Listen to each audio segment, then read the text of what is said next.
So my question asks me to determine the rate law and the value of K for the following reaction using the data provided.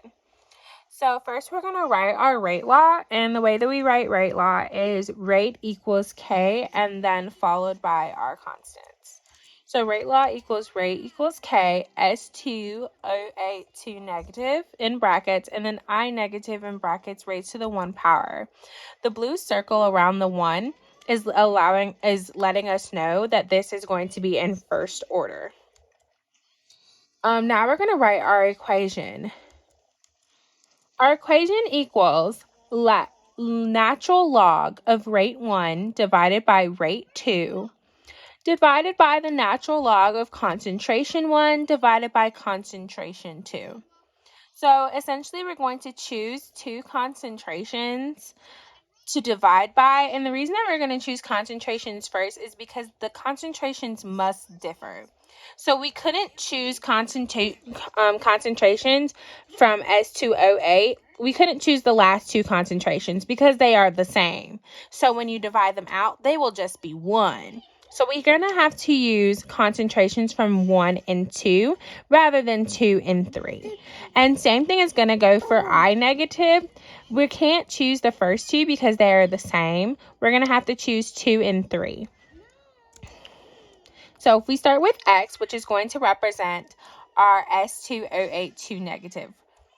So we're going to take the natural log of 4.54 divided by 6.65.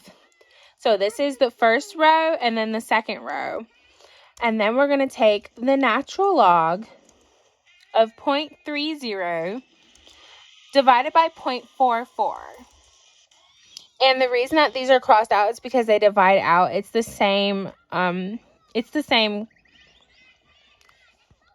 same measurement, so they're going to divide out.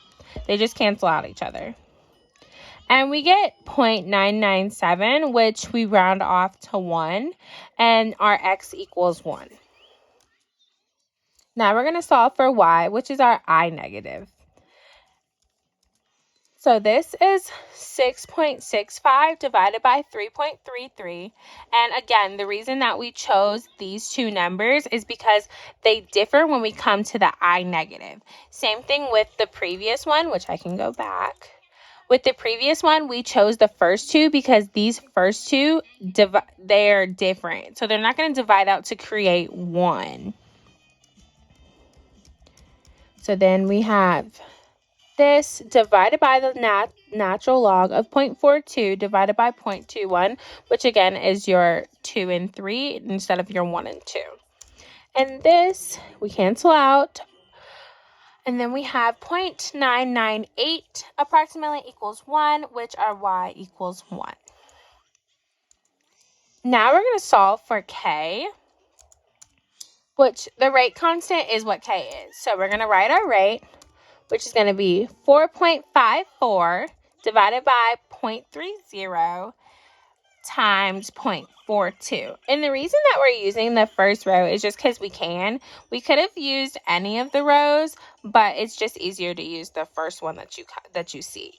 We could have used any of them, and they should have all given us the same exact answer. And once you put this in your calculator, don't forget your parentheses. And you divide this out, your M's will cancel. One of your M's from the top and one of your M's from the bottom will cancel, but you will still end up with the same exact product at the end. It's still going to be M negative 1, S negative 1 for your label. And when you do put this in the calculator, you get 36.03 M to the negative 1, S to the negative 1, and that is our rate constant.